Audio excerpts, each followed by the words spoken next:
وصحبه أجمعين.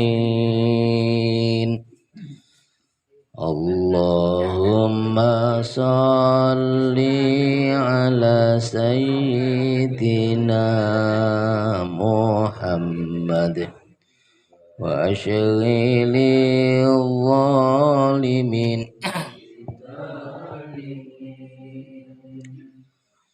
وأخرجنا من بينهم سالمين وعلى آله وصحبه أجمعين. Assalamualaikum warahmatullahi wabarakatuh. Bismillah, alhamdulillah, ala ni'matillah, salatu wassalamu ala rasulillah wa ala alihi wa ashabihi wa mawalah, wa la hawla wa la quwata illa billah, amma ba'du. Kadangsanipun para alim, para ulama, para kiai, sesepuh, bini sepuh, bapak-bapak, ibu-ibu, sedaya jamaah pengajian Jumat pagi menika ingkang mugi-mugi dipun mulyakaken dening Allah Subhanahu wa taala. Mari kita terus menghadapkan syukur kita kepada Allah Subhanahu wa taala, pagi ini bisa bersama-sama berkumpul mengaji. Mudah-mudahan istiqomah kita mendapatkan ridho, mendapatkan maunah dari Allah Subhanahu wa taala. Salawat salam kita aturkan ke pangkuan Rasulullah Muhammad sallallahu alaihi wasallam yang kita nantikan syafaatnya dari dunia sampai ke yaumil kiamah. Bapak Ibu jamaah yang dimuliakan Allah, pagi ini kita akan masuk dalam surah Al-Kahfi ayat 99. Satu ayat saja nanti saya akan menjelaskan sesuai dengan tafsir atau dawuh-dawuh dari Kanjeng Nabi. A'udzubillahi minasyaitonirrajim. Wa tarakna ba'dahum yawma idzi yamuju fi ba'dhi wa nufikha fis suri fajama'nahum jam'a.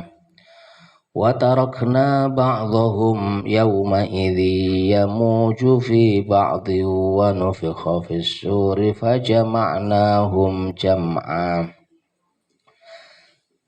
Ini adalah penutup dari kisah Ya'juj dan Ma'juj serta Raja Dzulqarnain. Kami biarkan mereka di hari itu bercampur aduk antara satu dengan yang lainnya.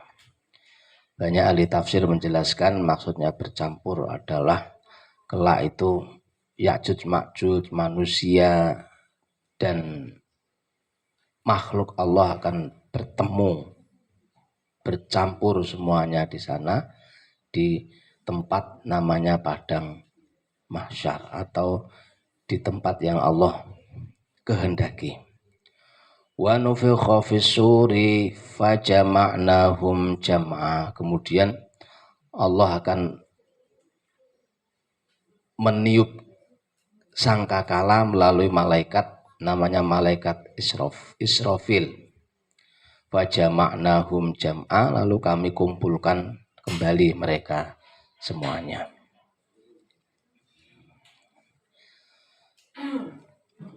Jadi begini Bapak Ibu jamaah yang dimuliakan Allah. Kemarin sudah saya jelaskan Ya'juj, munculnya Ya'juj dan Ma'juj adalah tanda-tanda kiamat kubro akan segera datang. Kiamat yang sebenarnya, kiamat yang besar itu akan datang setelah Ya'juj dan Ma'juj. Kemudian tanda-tanda yang lain terus bermunculan, tanda-tanda besar bermunculan.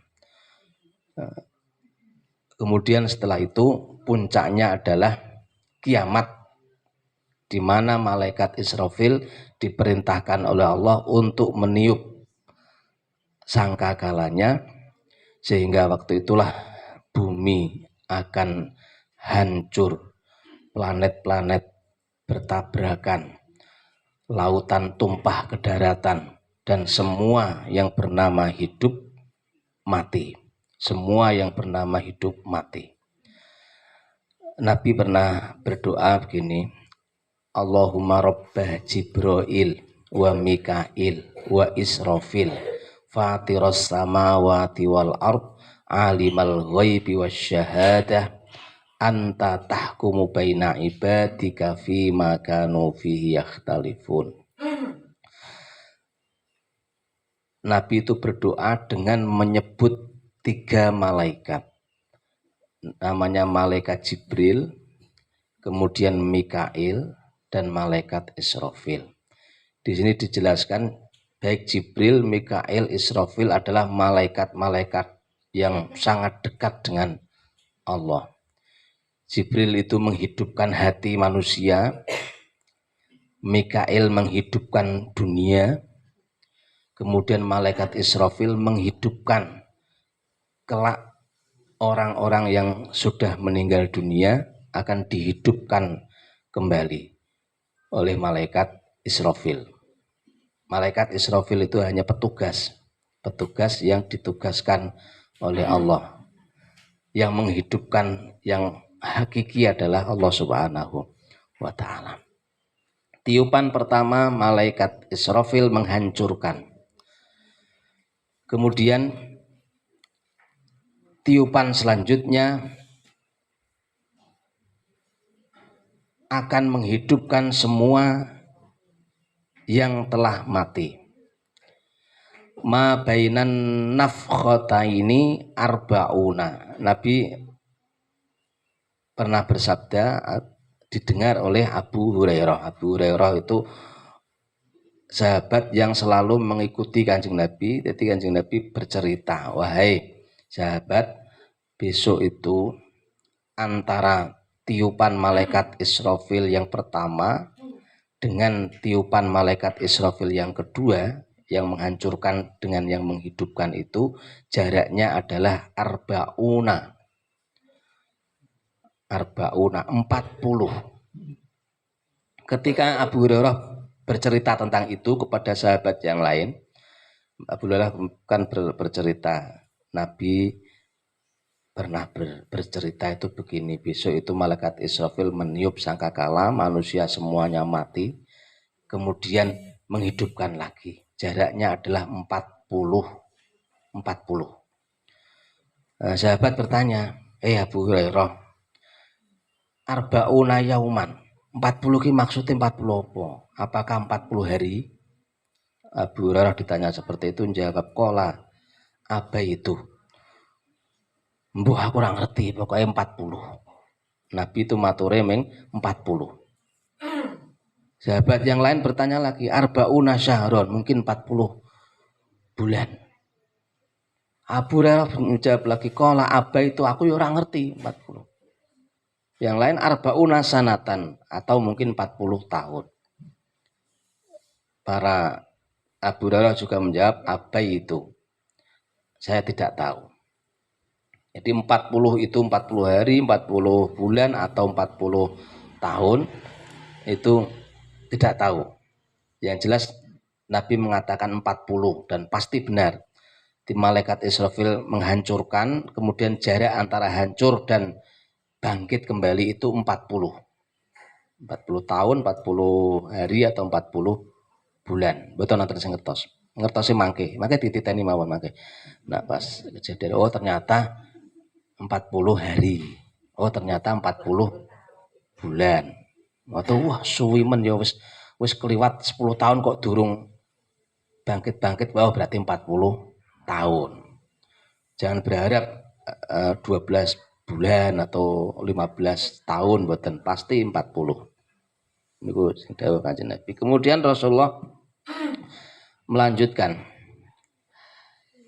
Tsumma yunzilullahu minas samai ma'an fayambutuna kama yambutul baqlu.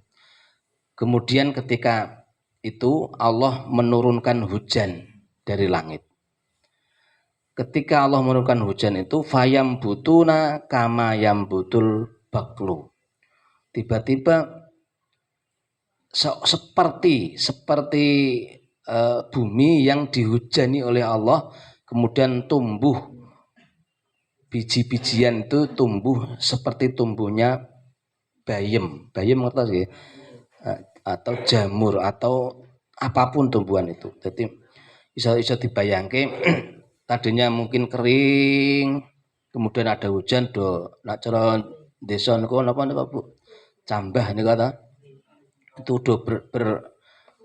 do tumbuh ning dadah-dadah niku. Besok juga begitu hari kiamat itu. Jadi manusia itu akan tukul, jadi mboten kayak cerita misalnya selama ini so nak dihidupkan malaikat Gusti Allah yang tiupan sangkakala yang kedua itu terus wong do urip terus bedunduk no, tapi memang ada prosesnya seperti biji yang merekah kemudian muncul. Terus niki sing dawuh Kanjeng Nabi sing selanjutnya niku yang membuat kita apa nggih, bahkan tidak hanya kita ilmuwan itu terkaget-kaget. Nabi itu mengatakan begini. Laisa minal insani syai'un illa yabla illa azman wahidan wa huwa ajbul dzanabi wa minhu yurakkabul khalqu yaumal qiyamah. Manusia itu kalau mati semua tubuhnya itu hancur. Semua tubuhnya hancur kecuali satu anggota tubuh yang yaitu namanya tulang ekor. Illa yabla, kecuali tulang ekor. Tulang ekor niku kula sampai golek-golek ten internet tulang ekor niku napa ternyata ten niku mburi niku ada namanya tulang ekor niku lincip ngoten, cilik. Dan tulang ekor itu ketika manusia meninggal dunia walaupun tubuhnya sudah hancur itu masih tetap ada, itu tulang ekor itu. Umpama hancur di pesawat itu tulang ekor itu masih ada. Ten pundi mboten ngertos. Ora ono sing ngertos, tapi itu ada. Itu adalah biji ibarat napa? Tumbuhan itu biji yang kelak akan dijadikan sebab tumbuhnya kita. Niku tulang ekor. Tulang ekor itu dalam bahasa Al-Quran disebut sulbi. Mimbainis sulbi wat taraib. Tulang sulbi itu namanya tulang ekor. Nah, tulang ekor itu kelak yang akan muncul. Disiram terus tulang ekor itu tumbuh kemudian menjadi seperti kita. Nah, itu Allah sudah memberikan kemudahan atau gambaran yang ringan yang sederhana. Dan ini mboten sah tulang ekor. Biji-bijian itu sepertinya kan sudah mati ya. Ana biji tomat, ana biji semongko, biji bawang dan lain sebagainya. Koyok-koyok kan wis dipeme wis pirang-pirang dino sepertinya sudah mati. Tetapi ketika itu ditanam kemudian disiram, jebul biji-biji itu bisa tumbuh. Di sini dijelaskan contoh itu biji-bijian itu bisa tumbuh walaupun sudah disimpan lama. Bawang niku 1 tahun, Bu. Bawang niku disimpan setahun. Kok jenengan kok kepengin menumbuhkan bawang itu ditanam terus bisa kembali tukul. Lada niku napa lada? Merica niku 2 tahun. Bawang sudah ya. Wortel, bayem niku 3 tahun. Kula waca niki saya baca. Semongko, terong, kentang, kul itu 4 tahun. Tomat itu malah 8 tahun. Itu jenengan golek wiji tomat sakniki terus disimpen. Asal belum sampai 8 tahun, makanya kapan-kapan kepingin nandur wiji tomat itu masih bisa tumbuh. Niku nggih kan nggih kalau dipikir nggih mumet ta kalau jenengan. Lah wis koyoke wis mati, wis garing kok isih iso tukul. Malah ada bunga itu yang tumbuh setiap 100 tahun sekali. Jadi 100 tahun sekali tumbuh, kemudian berbunga, berbunga terus mati. Ketika mati niku biji-biji bunga itu kan do gogrok ten tanah ngoten niku. Terus dia baru bisa tumbuh lagi itu 100 tahun kemudian. Nah, niku Gusti Allah pun nduduhke ini loh. Jadi betapa mudahnya bagi Allah kelak akan menumbuhkan, akan membangkitkan kita lagi. Biji-bijian saja yang sudah 8 tahun, 5 tahun, bahkan 100 tahun, Allah begitu mudahnya. Apalagi manusia. Jadi Bapak Ibu jamaah yang dimuliakan Allah Subhanahu wa taala, makanya tsumma nufikha fihi ukhra fa idzahum qiyamun yanzurun. Setelah itu Allah membangkitkan kembali semua yang sudah pernah mati itu akan dihidupkan kembali. Bedane kalih wiji-wijian niku jenengan ngelumpuke biji-bijian sa sendok, mungkin ada 50 biji, kemudian disebar, mungkin yang tumbuh hanya 30 biji. Sing 20 gabuk, nggih. Gabuk niku ora iso tukul. Tapi nanti Gusti Allah mboten ngoten. Menungso niku kabeh mentes, mboten enten sing gabuk. Sing jenenge tulang ekor niku mentes. Nanti mesti tukul, aja berharap muga-muga aku gabuk, mboten. Ora tukul ben ora mumet, mboten. Niku wis diatur, mangke tukul kabeh, ora usah kuwatir, tukul kabeh. Tukul kabeh terus, tapi nek bar tukul ngoten niku mulai kehidupan baru, yaitu mempertanggungjawabkan semua amalnya ketika dia masih di dunia ini. Berkatan Bapak Ibu, tafsir dari surah Al-Kahfi ayat 99 besok akan kita lanjutkan kembali. Mangke seperti tahun-tahun yang lalu Ramadan pengajian Jumat pagi insyaallah tetap berjalan kados biasanipun ten masjid nika di habis subuh enten kajian-kajian. Setelah sholat subuh ada kajian subuh. Ahad, Senin, Selasa, Rabu, Kamis di masjid, mangke sing Jumat dibeto mriki. Jumat masjid libur mangke ten pondok Maos Ar-Rahman Waqiah kalih ngaji tafsir. Ngoten nggih Bapak Ibu.